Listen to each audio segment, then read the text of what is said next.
Every time people panicked, the Lakers bounced back. Hey! Lost game 1 to the Blazers? Sorry, Dame. Easy Lake Show win. It'll be a long Rockets series, won't it? Actually, we might see the Rockets rebuild after this embarrassment. LA has leaned on the same thing in both series, and no one's talking about it. In this video, though, we'll reveal what that is and what it means for the Lakers. I predicted 7 of the 8 first-round series correctly. Am I now ready to go back on my prediction of the Clippers beating the Lakers? Hey, it's Casey. Welcome to AM Hoops. Hit subscribe and notification bells. Coming out with 5 videos per week, Monday through Friday, dropping at 5 Eastern. That is worth a subscribe. I wanted to give a quick shout out today to our Patreon, Juan Felipe Rodriguez Lopez. He watches every single day from Colombia. He said right now he couldn't afford to actually be a Patreon, so he just pledged 25 bucks, which is really nice. I thanked him on Patreon. I wanted to thank him here on the channel. So the secret weapon on the Lakers is not Rajon Rondo, who is playing big in the Rockets series, or Alex Caruso, although he's putting on a Caruso. Yeah. It's the guy no one wanted before the season, Frank Vogel, their third choice for head coach. Monty Williams wanted nothing to do with this team.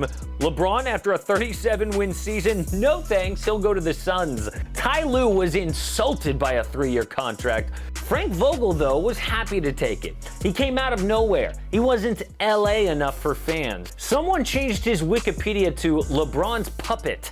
Laker fans' reaction, bummed to say the least. People predicted Jason Kidd would go from assistant to head coach pretty soon. If Laker fans ran their own team, they would run it into the ground, and they basically did for a while. After Phil Jackson moved on and Dr. Jerry Buss passed away, his son made basketball decisions, who was basically a fan. Mike Brown, Mike D'Antoni, who coached superstars. Oh, that means it'll work. They hired Laker guys like Byron Scott and Luke Walton. Finally, an adult took over in Rob Pelinka. His first choice, Monty Williams, actually would have been a great coach. I wasn't too high on Ty Lue, honestly, but Frank Vogel has literally been perfect. The 1 seed in the regular season and now in the playoffs. Damian Lillard dominated in a Game 1 win. People laughed that I predicted a Lakers sweep. Well, it was actually a 5-game series because they doubled and trapped Dame, a Vogel adjustment. The Rockets put up 53 threes in one game, and the others held to just 39, 30, and 33.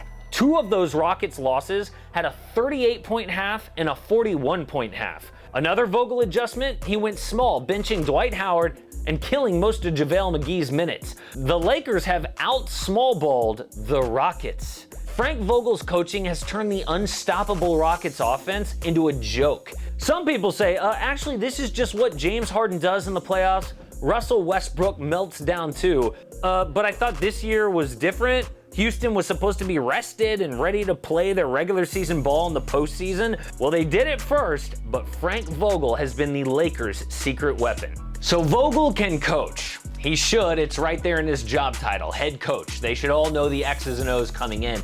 But what they don't all have is why Vogel is special, and that's the lack of some huge ego, which is a requirement if you're gonna coach LeBron James. It just won't work otherwise.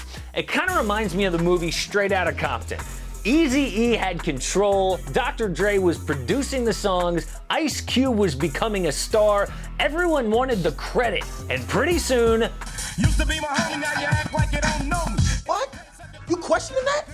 What the fuck are you doing, Boy, that escalated quickly. In the Lakers group, though, even though Frank Vogel is making all the right decisions, he wants none of the credit. That's been a secret to winning head coaches forever. One quote I love, used by 10-time national champ John Wooden, is, "It's amazing what a team will accomplish when no one cares who gets the credit." If the Lakers win a title, it will be LeBron and the Lakers. Frank Vogel will barely get a mention, and he's fine with that. And that's the secret if you're gonna coach LeBron James. He doesn't work well with everyone. He was good with Eric Spoelstra and Ty Lue, not so much with Mike Brown, David Blatt, and Luke Walton.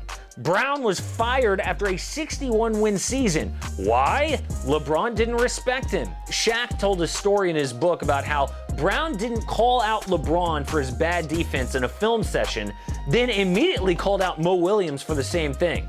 LeBron didn't pay attention to Mike Brown after that. He didn't respect David Blatt's play calling in his first year as an NBA head coach.